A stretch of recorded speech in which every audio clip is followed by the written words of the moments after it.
Well, hey everybody, it's Randy Ray, and I'm here at Driftwood Ranch.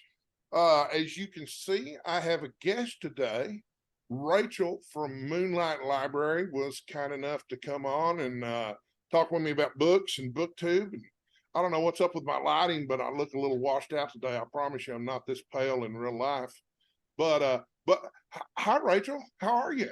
Hi, I'm doing well. How are you doing?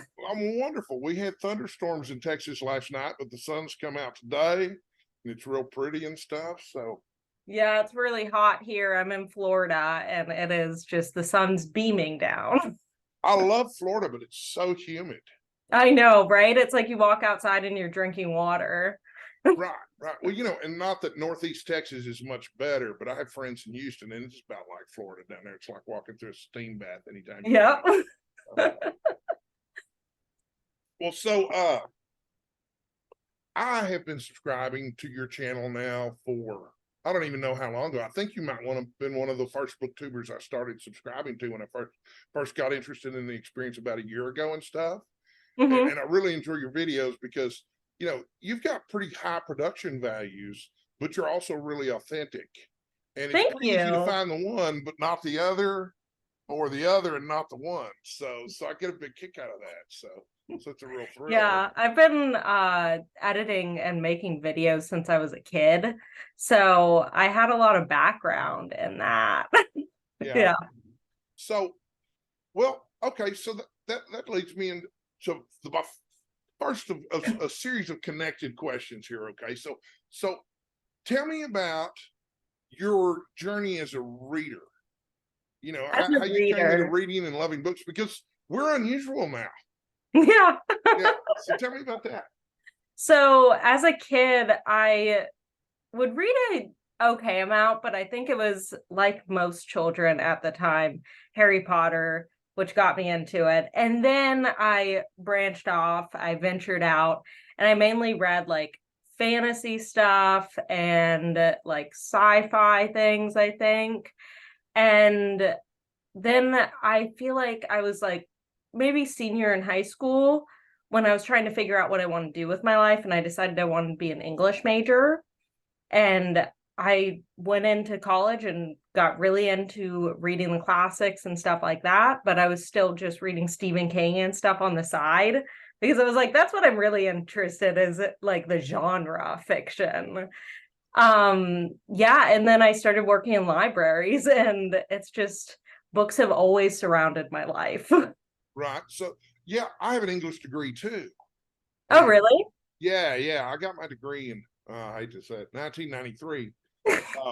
And there's not much to do with an English degree other than teach school or work in libraries or Yeah, in it's my case, it's not going to much.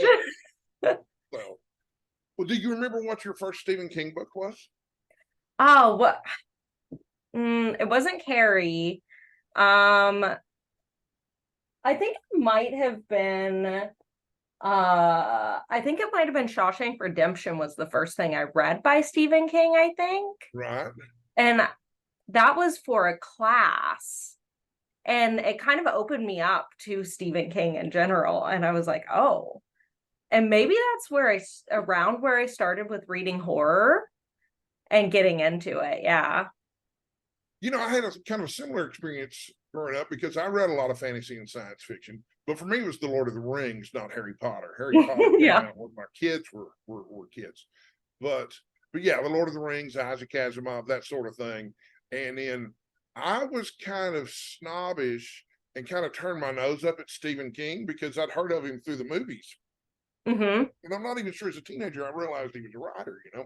But for 50 cents, I was able to get a copy. It might have been a quarter at the time. I was able to get a copy of The Dead Zone. And I was like, Oh. hey, wait a minute, this guy's something special. It's not at all what I expected. And anyway, I've always thought, how horrible it must be to have your first experience with Stephen King be something like Insomnia or Dreamcatcher instead of one of his good ones. I know. Just miss out on so much good stuff if that's your Like first picking impression. up the wrong Stephen King first. No. Right. So you said that when you were younger, you had all this experience, making videos and that sort of thing. You're probably significantly younger than I am. I'm 53. So, you know, you had to be rich to have a video camera when I was growing up.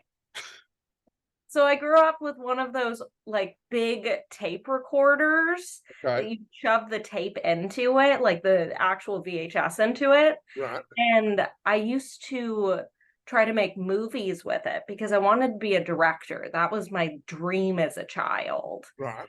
And then I got like a little camcorder sort of thing that would only shoot up to, I think it was like 10 seconds at a time or 20. And that was it. And then I would have to clip it all together on the computer. I'm 31, so it was like probably the very late 90s that I started with this thing because we just had it around the house. I was like 9 or so. And yeah. So you've got some claymation videos around there somewhere, right? Oh yeah, I have all sorts of weird things. I would like Yeah. recruit all my friends to be in these movies that I would write and direct. I don't have any of them anymore though, and I'm very sad about that. Yeah. Oh yeah, that's a bummer. Well, at 53 and having my experience, I'm an alcoholic. And I've been in recovery now for 9 years, but alcoholics aren't good at hanging on to possessions. No, So you don't have any of that stuff all anymore. kinds of cool stuff.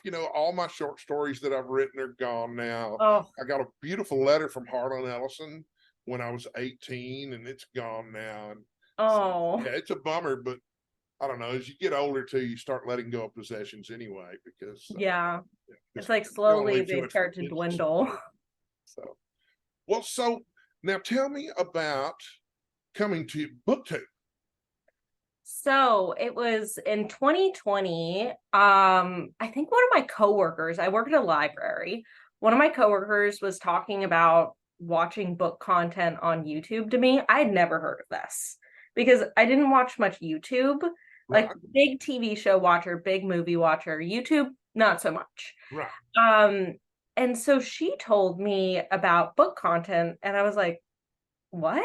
People like talk about books on YouTube? Like my mind was blown. I don't know why I didn't even think about this.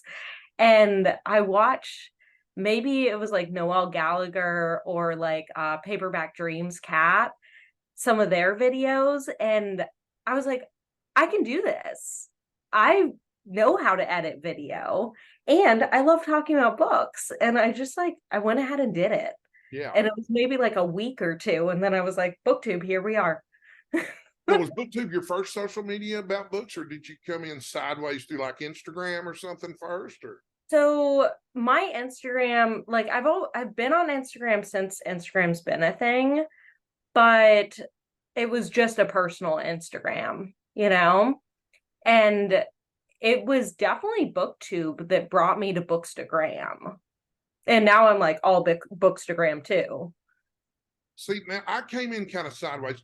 Of course, I have exactly the opposite experience. I was absolutely terrified of the technology and figuring out how to use a camera and make a video. And it turns out it's really easy because I have a Yeah. decent Google Pixel, and it just couldn't be any easier to do. But I wanted to get involved, so I thought, well, I can take pictures. I'm confident in that. I'm going to go to Instagram and get involved with the book lovers on Instagram, which is where I found you at first. And for about a year, I was like, you know what? I'm going to start this BookTube channel. I'm going to start this BookTube channel. And I watched videos like the $100 setup for a beginner YouTuber, and I spent the $100 buying the stuff, and I just procrastinated for about a year. But Yeah. I watched a lot of videos. I commented on a lot of videos and stuff. So how great that you were able to do that. And so how long have you been on BookTube now? That's one of those things I probably should have known before we got on the call, but So August 2020. So it's almost been 3 years now. And right. that seems wild to me because at the time too, like I just started with my cell phone. Right. I was just taking videos on my cell phone and I was like, this will do because I don't have a budget to just throw into a new project, Right. or like a big budget. Sure. Now I do have a camera, but I sometimes I still use my phone, Right. Well, this is on, the funny thing is this is on my laptop. because we're doing Zoom. Same And the here. camera on my laptop isn't nearly as good as the camera on my phone. Everything's so fuzzy, but I do look a little younger, so that's okay too. You're like, it does that glamorized, like, Right, it's like having a filter built in because it's just vaguely blurry all the time. So you have, if I'm not mistaken, you have about 3,000 subscribers. You've got a pretty decent sized following. Yeah, I have a pretty decent sized following. I think it's all thanks to, I did that one video, the A24 Oh yeah, books that to was one of the first film. ones I watched. That one just, it has like 59,000 views, That's so great. which is, I can't, I unfathomable to me, Right. you know? And I don't know what happened. I just like after that, it started just raising up, you know, Right. like now I'm getting more views on things, and it's really exciting because it's fun to have people watch and like talk to and stuff like that. Like you like message me a good amount on different content that I make, and that's always exciting. Well, it's fun having an audience. My friend Steve Donahue mentioned that once you hit about 100 subscribers, you're probably reaching people outside of your immediate friend group. If it's less than 100 subscribers, those are probably just your buddies. Yeah. And I just hit 224 subscribers this morning. I check it every day. Oh, don't I too? It's all ego. You know, it's just all ego. How many people are watching my channel? Yeah. So I get a big kick out of that. So, and you work in a library. I think that's the coolest thing in the world because I was a library rat when I was a kid. And I just loved the women at the library. They were the coolest people. And I'm still friends with at least one of them. Yeah, it's really nice. I love working in libraries. I have my master's in library and information science as well, which I finished in December. Oh my God, so happy to be done with that and like excited to have it. Right. So, okay, here's another question I wanted to ask you about Booktube specifically. How much of your lifetime mental energy do you spend on Booktube? Is this something you think about every day? Tell me about that because everybody's different when it comes to that, I've noticed. Yeah, I am a very unstructured person. So it's like it really depends. Like most of the time I'm trying to read at least for Booktube or just for fun, you know? And I try, like right now I'm trying to make 2 videos a week. So probably a number of days out of the week is Booktube like focus me actually doing things, but thoughts on Booktube, a good amount. Right. Like I have a lot of planning that I do. Like I'm always writing out like a calendar and different ideas. Right. Yeah, that's one of the first things I did was I grabbed a spiral notebook and just made a numbered list of ideas for Booktube videos because did you ever worry that you weren't going to have enough content ideas? All the time. I constantly am like, aren't I going to run out at some point? But it feels like there's always something new to talk about or something new to make a video on. And it's like I'll make a sit down video and be like, oh, something like this could be a reading vlog if I focus on these elements of that, you know? Yeah. And the ideas just come out of nowhere. Well, the other day I started a read aloud on my channel where I'm reading The Lost World by Arthur Conan Doyle. And I'm just reading it chapter by chapter. Each chapter is a video. It's just me reading. It's in the public domain and stuff. But I told my roommate when she got home, I said, you know, Randy's out of ideas for you Booktube when he just starts reading a book out loud. But yeah, I mean, there are an endless number of ideas out there because there's an endless number of books out there, even if you just stick with the genres that you like. So, and you and I, our genre overlap is huge, by the way. Yeah, I feel like it because is. you like fantasy, science fiction, horror, and a little bit of romance. I do. And believe it or not, my daughters make fun of me for this, but I like romance novels. It's a recent thing for me. They're really good. I feel like it's a cozy thing sometimes, you know. My daughter Mary likes them too, you know, and she just thinks it's so funny that I loaned her a copy. I think it was Beach Reads by Emily Henry or The People We Meet on Vacation. And she's like, Daddy, what are you doing reading this stuff? Why do you have this. Yeah, but she grew up in a bookstore. I owned a bookstore when she was a little girl from 2008 to 2011. Yeah. And it was an all horror bookstore. So, we didn't carry any romance books, but she sure did hit those Goosebump books real hard growing up. Oh, I'd love to go to an all horror bookstore. Oh, it's so cool. There's only one in the country now since I closed. It's called Dark Yeah. Delicacies, and it's out in Burbank. Okay. If you ever Maybe get out to someday I'll go to California, Burbank. yeah. If you ever get out to California, the guy who owns it is named Del Howison. He's older, white-haired guy, real long white hair. He looks like Gandalf or Alan Moore or something like that. Yeah. Tell him Randy Ray in Texas sent you, because I will. yeah. Bookstore's tough business.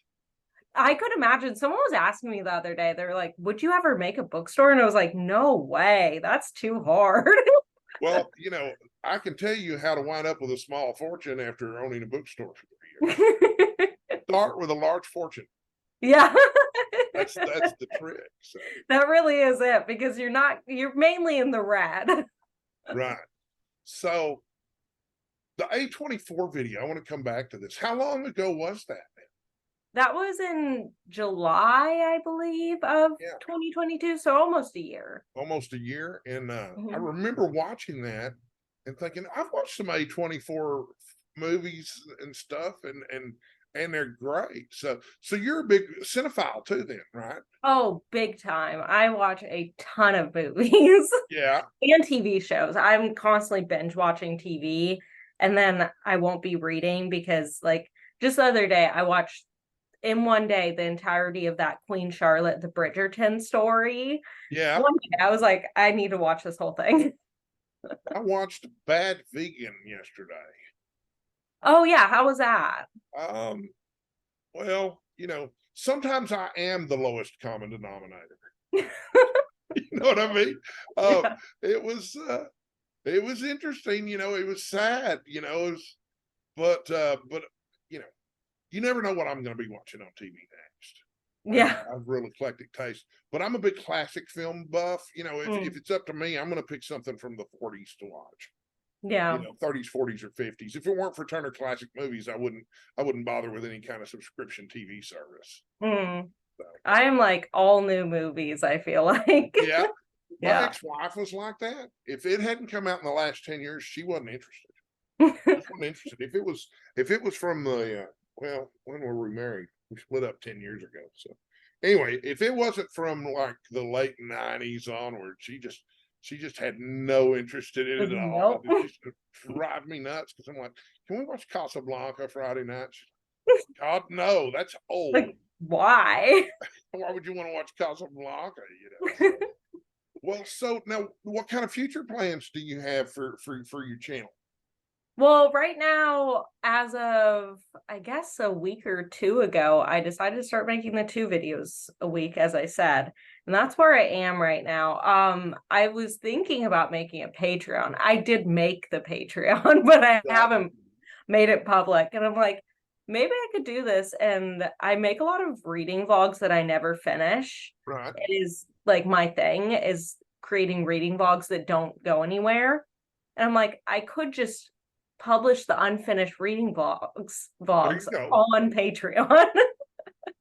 Well, Patreon's interesting, and monetizing Booktube is an interesting topic in itself, because you kind of have separate corners of Booktube. I'm kind of ensconced in the really small Booktube. We tag each other, we chat with each other, kind of thing. There's not a lot of talk for an audience. But then you've also got these big booktubers like Jack Edwards, who have 800 million subscribers and this incredibly high production value, and every cut lasts about 3 seconds. Yeah. And they're monetizing. They're getting people come in and buy ad time directly from them, and then they're running ads and stuff. And it seems to me, that Patreon is the way to go. Yeah. That's all voluntary on the part of the people who are paying. Exactly. It's just all up to whoever's watching that they want to support you, know, and the content you're making, because it's like, in the end, it does cost money to create Booktube videos. Right. The equipment and the books and all of that. Oh yeah, it can add up quick. I'm working on a project now. Steve Donahue is a book reviewer, and he reads 1,500 books a year. Oh God. But yeah, How? it's insane. Well, that's all he does. Okay, I so couldn't he's I some kind of couldn't. savant. He makes 1,500. He reads 1,500 books a year and makes about 4 booktube videos every day. Oh my gosh. And they're just like me. It's just an old guy sitting in front of a camera talking about his old guy stuff and books. Yeah. And so he's just like me. But except I don't read that much because I'm not a speed reader and I'm not a book reviewer by profession, but that's what he does for a living, is he's a book reviewer. And Yeah. so he makes at the end of the year a top 10 list for each of the genres that he's interested in. And fantasy and science fiction is one of his genres. And I thought, well, this is the only guy who's making a top 10 list who really read all the fantasy and science fiction books that came out last year. He read Yeah. all of them. So Yeah, I he decided I knows. was going to buy all 10 of them. Well, there's $300 down the track. Yeah, exactly. But I have to admit too, the first book I read was something I wouldn't have read otherwise. Last Exit by Max Gladstone. Mm. And it was absolutely fantastic. I don't know if you read This Is How You Lose the Time War. I have it on my shelf. I haven't read it yet though. I hated it. Really? Oh yeah, I didn't like it at all, but everybody else likes it. So that's just me. I might like it. You might Who love knows? it. But my roommate loved it. Yeah. But Last Exit's by the same author, and it's not something I would have picked up and read because I dislike This Is How You Lose the Time War so much. But Last Exit's probably the best book I've read all year. That's interesting how that happens. It's like sometimes an author hits and sometimes it's like, that is the worst book I've ever read in my life. Yeah. So, okay. So you've developed a few relationships on Booktube now. There's people that you email with and message, myself included. And, Yeah.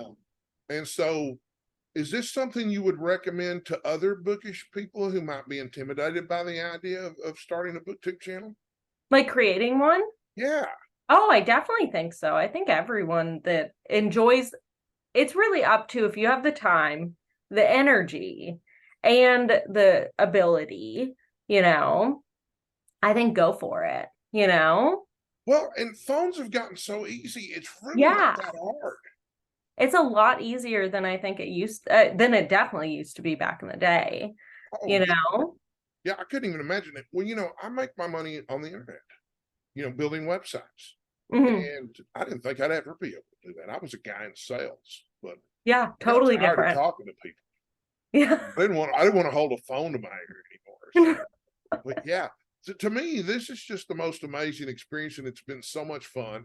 I'm reading more because of it, even though I'm spending more time watching booktubers and creating booktube videos. That's like one of the hardest parts is sometimes I watch so much booktube. I'm like, I'm not reading. Yes, I can waste hours watching booktube videos. There's so many, I can waste hours watching your booktube videos. I think when I found your channel, I watched it all day, and I have twin girls who are 20. I was, oh my God, y'all got to see this woman. She makes these wonderful booktube videos. And Daddy, she's too young for you. Like, date her. I just like her videos. Like that. Chill, girls. They're 20, so that's all they think about. Yeah. But well, this has been wonderful. Thank you so much for coming on and talking with me. Yeah. Is there something I should have asked you that I forgot? Or No, I don't think so. I think you got it all. all right, cool. I'm going to shut the recording down right now. Yeah. And for those of you tuning in from home, thank you so much for watching. I thought it'd be a lot more fun for you to see someone else talk for a little while instead of me. So I'll have more videos coming soon.